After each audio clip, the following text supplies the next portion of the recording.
নমস্কাৰ আপোনালোকে চাবলৈ আৰম্ভ কৰিছে নিউজ নাও আৰু মই অনুপম বৰা।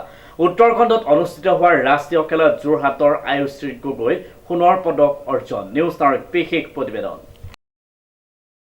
উত্তৰাখণ্ডত অনুষ্ঠিত চতুৰ্থ কিয় ৰাষ্ট্ৰীয় কাৰাটে চেম্পিয়নশ্বিপত যোৰহাটৰ এগৰাকী ছাত্ৰী আকাশস্পৰ্শী সফলতা লাভ কৰি সকলোৰে বাবে গৌৰৱ কঢ়িয়াই আনিছে। উল্লেখযোগ্য যে উত্তৰাখণ্ড কাৰাটে এছ'চিয়েশ্যনৰ উদ্যোগত 12 জুনৰ পৰা 15 জুনলৈ অনুষ্ঠিত 4 দিনীয়া এই ৰাষ্ট্ৰীয় পৰ্যায়ৰ প্ৰতিযোগিতাত যোৰহাট লিচুবাৰী নিবাসী হেমন্ত গগৈ আৰু গায়ত্ৰী কলিতা গগৈৰ কন্যা অষ্টম শ্ৰেণীৰ অধ্যয়নৰত আয়ুষী শইকীয়াই অনবদ্য প্ৰদৰ্শনৰ জৰিয়তে সোণৰ পদক পাবলৈ সক্ষম হৈছে।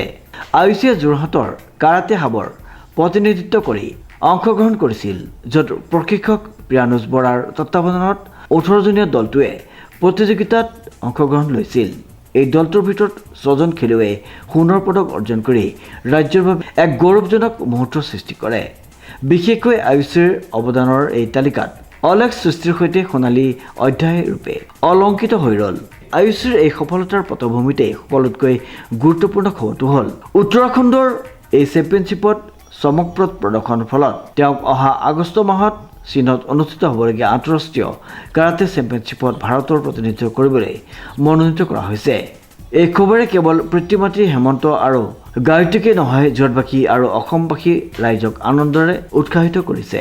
আয়ুষীৰ এনে দৃষ্টান্তমূলক সফলতাই প্ৰমাণ কৰে যে নিবিড় প্ৰশিক্ষণ, অধ্যয়ন ব্যৱসায় আৰু আত্মবিশ্বাসৰ জৰিয়তে যিকোনো লক্ষ্যত উপনীত হ'ব পাৰে।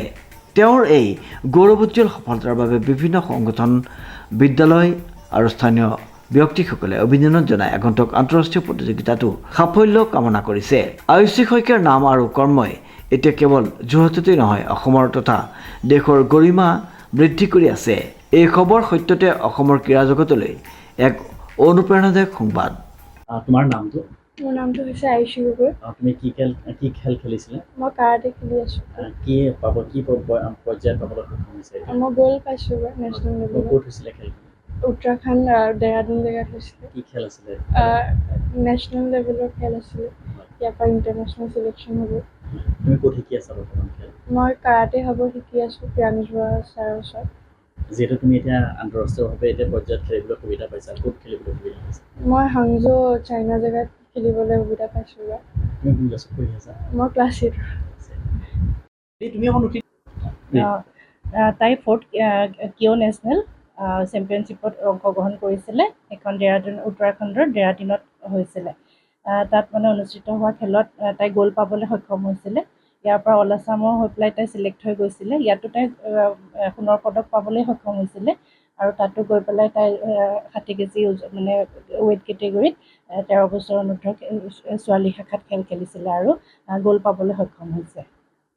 ইয়াৰ বাবে ইয়াৰ পিছত তাই চাইনাত অনুষ্ঠিত হ'বলগীয়া ইণ্টাৰনেশ্যনেল মানে চেম্পিয়নশ্বিপত জইন কৰিবলৈ সুবিধা পাইছে।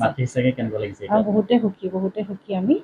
তাৰ বাবে সকলোকে ধন্যবাদ জনাইছোঁ আৰু প্ৰিয়ানুজ বৰা বিশেষকৈ তাইৰ কোচ আৰু ঈশ্বৰক আৰু তাইৰ শুভাকাংক্ষীসকলক মানে ধন্যবাদ জনাইছোঁ। অনুপম বৰাৰ ৰিপৰ্ট, নিউজ নাও।